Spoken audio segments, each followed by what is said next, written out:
शरीर निश्वर है। राजा जनक के दरबार में आए दिन विद्वानों का मेला लगा रहता था। सभा बैठती थी तो पूरी सभा के सभासद और मंत्री विद्वानों से राजा जनक की बातें सुना करते थे और जनक कभी कभी तो बड़े अद्भुत ढंग से समाधान देते थे। संसार जनक की विद्वता को जानता था। जनक वेदेही राज के नाम से भी जाने जाते हैं। वेदेही का अर्थ है जिसकी देह न हो। एक दिन उसके एक मंत्री ने उनसे कहा, महाराज, लोग आपको विदेह विदेही ऐसे नामों से पुकारते हैं, जबकि हम देखते हैं कि आपका तो शरीर है, तो आपको ये उपाधि, ये नाम कैसे मिला, ये हम जानना चाहते हैं। जनक ने कहा, इसका जवाब किसी और दिन दूंगा।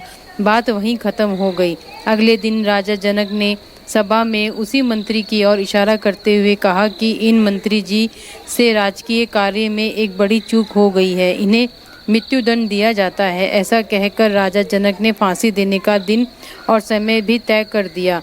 वो मंत्री घबरा गया, हाथ पैर कांपने लगे। वो सोचने लगा कि ऐसा क्या हो गया जिसके लिए मृत्युदंड दिया जा रहा है, लेकिन राजा से सवाल नहीं कर सकते थे।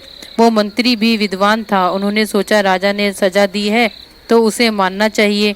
दिन गुजरने लगे। आखिर वो दिन भी आ गया जब मंत्री को फांसी लगाई जानी थी। फांसी से कुछ 3-4 घंटे पहले राजा जनक ने उस मंत्री को अपने महल बुलवाया। मंत्री उनसे मिलने पहुँचे। कुछ देर में मौत होने वाली थी, ये सोचकर वे बेचैन भी थे। महल में राजा के सामने पहुँचे तो देखा वहाँ भारी दावत का इंतजाम है। तरह तरह के पकवान, मिठाइयाँ, भोग रखे हैं। दास दासियां सेवा के लिए खड़े हैं। राजा जनक ने मंत्री से कहा, आइए बैठिए, भोजन कीजिए। मंत्री की भूख मर चुकी थी। उसे तो आज होने वाली फांसी की ही चिंता थी। फिर भी राजा की आज्ञा थी तो बैठकर भोजन करने लगे। भोजन करके जब उठे तो राजा जनक ने उनसे पूछा, आपको भोजन कैसा लगा? कौन सी मिठाई सबसे ज़्यादा अच्छी लगी?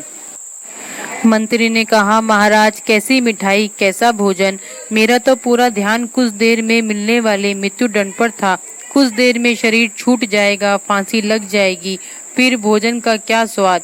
राजा जनक ने कहा, आप जानना चाहते थे कि विदेह क्या होता है? विदेह भाव किसे कहते हैं? इस समय आप विदेही भाव में हैं। आपको शरीर के सुख और स्वाद की कोई परवाह नहीं रही। मृत्यु सामने है तो शरीर का भान चला गया। जब हम शरीर के बारे में सोचते हैं तो भोग में डूबते हैं। मैं हमेशा इसी भाव में रहता हूँ कि शरीर तो एक दिन खत्म हो जाना है, इसलिए मैं हमेशा विदेह भाव में रहता हूँ। अर्थात मौत एक दिन आनी ही है और ये शरीर जला दिया जाएगा या ज़मीन में गाड़ दिया जाएगा। आत्मा स्थानांतरित हो जाएगी।